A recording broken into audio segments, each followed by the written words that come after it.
Her hand is shaking, but she refuses to let the men standing around the table to see it. It is January 24th, 1895.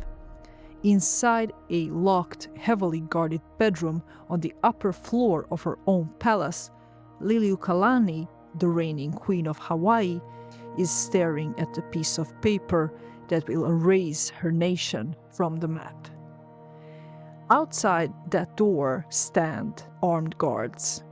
They have given her an ultimatum, engineered to leave her no way out. If she signs this document, she formally abdicates her throne. If she refuses, 6 of her closest friends and loyal ministers, already arrested, already in cells, will be handed to a military tribunal. And the men with the guns have made very clear what verdict they prefer. She knows she's trapped. She knows that if she signs using her royal title, she makes their illegal coup look legitimate to the rest of the world. So, in a final, quiet act of defiance, she dips her pen into the ink and she makes a choice. She signs not as a queen of Hawaii, she signs as Liliuokalani Dominus, a private woman, a wife, a name with no crown attached to it. Maybe it was a protest, maybe it was precision, she never said. But what she did say, 2 weeks later, standing before the very military tribunal that had threatened to execute her friends, was this: I was not intimidated into abdicating. I followed the counsel of able and generous friends. In a room full of men who had just stolen her country, she refused to let them have that too. She would not give them the satisfaction of being a woman they had broken. Not on record, not in history. That is who we are dealing with. But to understand how one of the most highly educated, modern and strategic monarchs of 19th century ended up a prisoner in her own home, we have to rewind the clock, because this wasn't a war fought on a traditional battlefield. This was a sophisticated economic heist. And the men holding the guns were the very men she used to invite to dinner.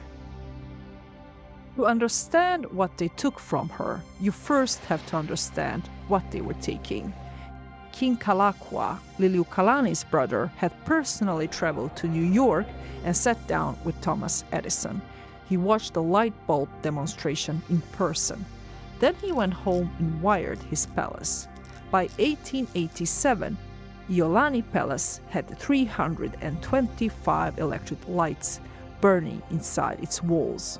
The White House didn't get electricity for another 4 years. Buckingham Palace took even longer. Hawaii was not a primitive island nation playing catch-up with West. It was a fully recognized sovereign state, wealthy, literate, respected by every major power on earth. But sovereignty had a price. The soil of Hawaii was controlled by sugar, and the men who controlled the sugar were not Hawaiian. Sons of missionaries, ambitious lawyers, plantation managers, they had bought up vast tracts of land and built an empire on it. And they had one problem they couldn't solve.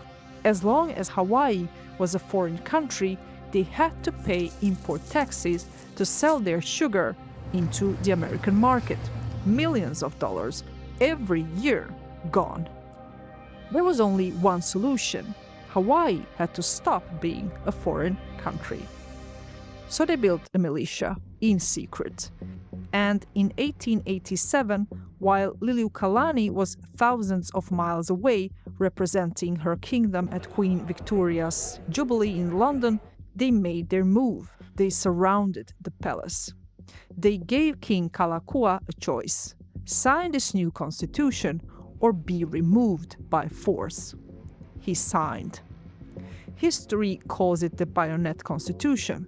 In one afternoon, It stripped the monarchy of its power, silenced the native Hawaiian voters, and handed political control of the islands to the men with the guns. Problem solved. Except it wasn't, because the king was sick, and everyone knew it. When Kalakua died in 1891, his sister stepped forward and took the throne.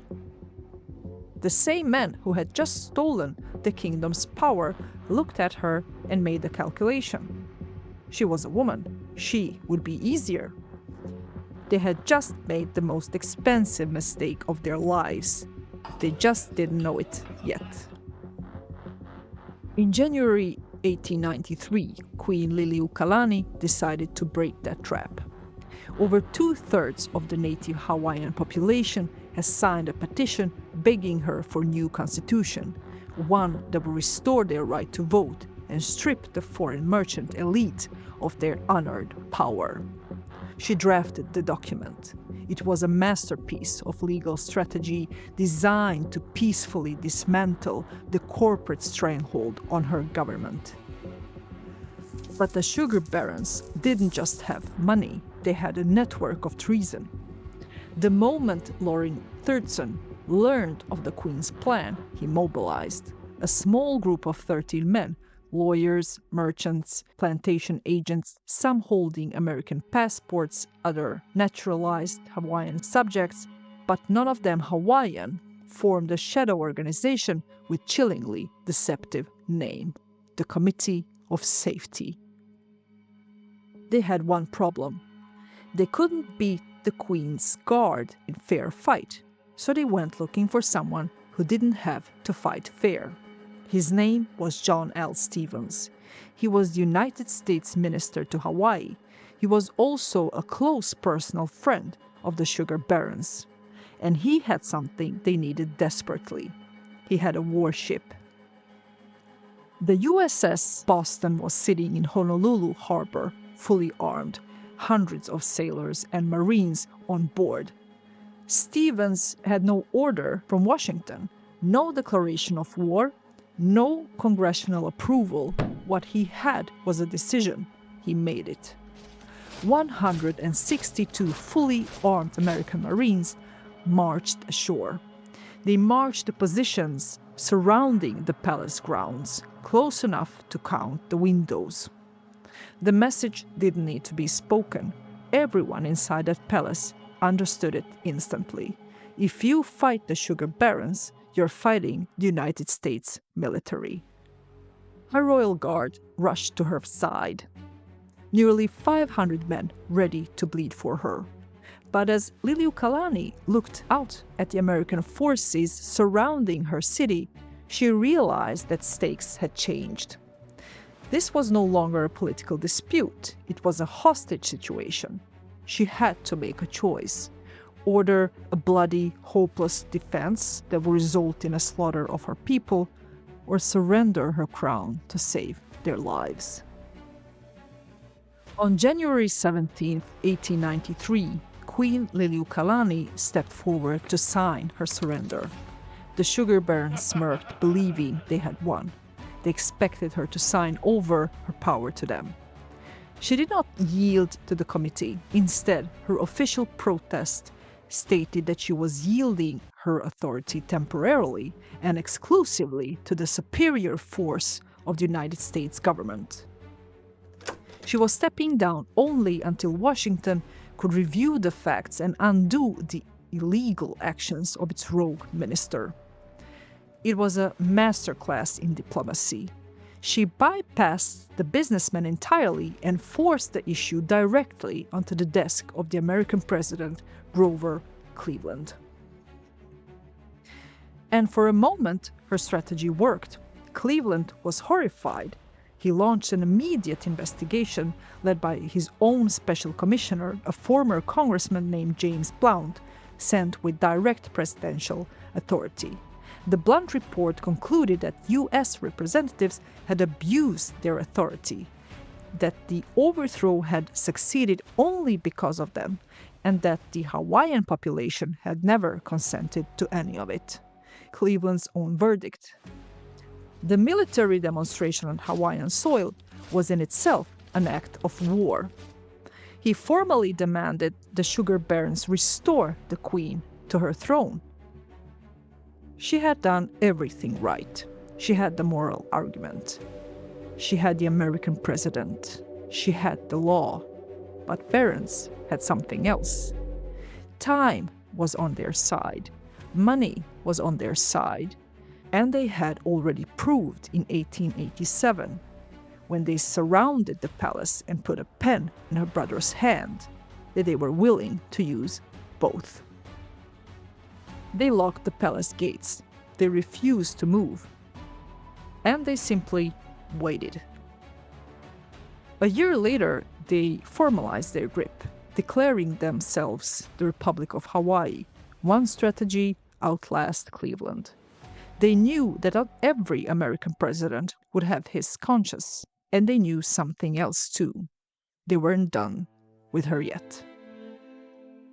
2 years after the coup, a group of loyal Hawaiian royalists staged a desperate armed counter-revolution to restore their queen. The uprising failed. And though Liliuokalani had no part in planning it, the corporate republic saw their chance to destroy her completely. They arrested her, marched her through the halls of her own palace, and locked her in this room. This is the moment she signs her name under the threat of the gallows. By signing as a commoner, she protected her people, but she lost her crown. She would spend 8 months in this single room, completely isolated. She was allowed one lady-in-waiting. She was forbidden from reading newspapers. Her enemies wanted her to rot in silence. They wanted her to go mad. But Liliuokalani didn't break. Instead, she turned her prison into a sanctuary of resistance. Armed with nothing but paper and ink, she spent her days translating the Kumulipo, the sacred Hawaiian creation chant, into English, ensuring her people's history would survive the American occupation.